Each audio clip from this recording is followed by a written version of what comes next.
C'est la chronique, c'est bon pour la santé et nous sommes très contents de retrouver Serge Rafal en studio. Bonjour Serge. Bonjour Ilana. Alors ce matin, c'est vrai, on parle évidemment et à juste titre beaucoup du variant Omicron actuellement et vous souhaitiez justement faire le point ce matin Serge sur ce variant. En effet, Ilana, le 24 novembre 2021, l'Afrique du Sud signale à l'OMS la présence d'un nouveau variant du coronavirus sur son territoire.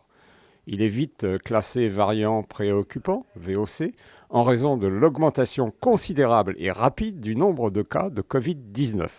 Beaucoup de pays suspendent rapidement leurs liaisons aériennes avec ce pays, mais rien n'empêche sa diffusion en Europe, où il est d'abord confirmé aux Pays-Bas, en Écosse, puis bien sûr chez nous. Alors quelles sont les caractéristiques du variant Omicron ? Alors Omicron présente plus d'une trentaine de mutations sur sa protéine de pointe, soit beaucoup plus que les variants précédents.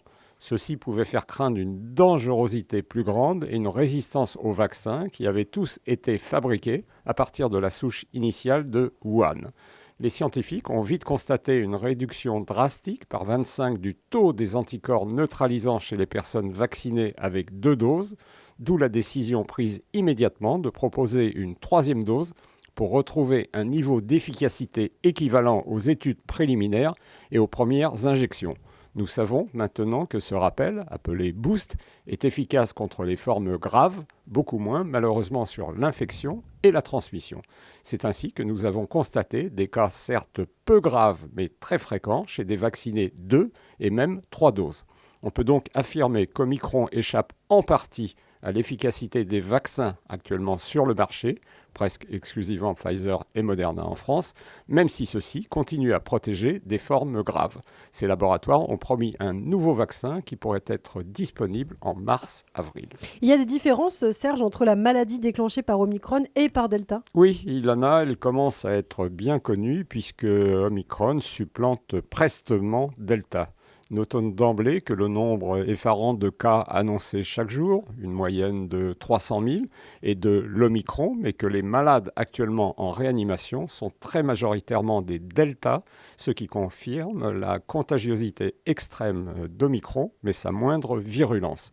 Les Africains l'avaient d'ailleurs constaté, ils avaient noté par rapport aux vagues précédentes une contamination de patients plus jeunes, 36 ans au lieu de la cinquantaine, plus souvent des dames, alors que la prédominance était auparavant masculine, moins de comorbidité, 23% contre 52%, et surtout moins de problèmes respiratoires, 31% contre 72%, et d'hospitalisation, dont 2 tiers de non-vaccinés.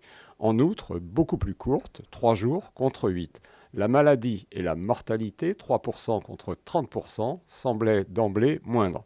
Ceci s'est confirmé totalement chez nous, avec un décrochage entre le nombre des cas et celui des hospitalisations et surtout des séjours en réa. Au final, est-ce qu'on connaît la fréquence d'Omicron en France ? Il est à présent largement majoritaire. 2 mois après son arrivée chez nous, environ 90% actuellement. Mais le Delta continue encore à circuler et à envoyer des malades à l'hôpital. Il y a des signes spécifiques d'une contamination avec Omicron ? Moins spectaculaires que ceux du Delta, les signes ressemblent à un rhume ou à une grippe. Les personnes touchées sont plus jeunes, 32 ans de moyenne d'âge, ont peu de facteurs de risque. On note chez elles le nez qui coule, un mal de tête, la gorge qui gratte, des éternuements, de la fièvre, des douleurs musculaires, une toux sèche mais pas d'essoufflement ou de tachypnée. La maladie attaque beaucoup moins les poumons. On note des sueurs nocturnes ou une forte transpiration, une grande fatigue volontiers persistante qu'on appelle nous asthénie, pas de perte de goût et d'odorat, des éruptions cutanées, boutons ou plaques rouges chez 15% des enfants. Un nez qui coule, des éternuements, des maux de tête qui apparaissent brutalement ne sont pas forcément un rhume, surtout s'ils s'accompagnent de fièvre, ça peut être une contamination par Omicron. Rappelons que Delta, c'était dans l'ordre fièvre supérieure à 38,5 pendant 2-3 jours, toux, douleurs musculaires, nausées, diarrhée.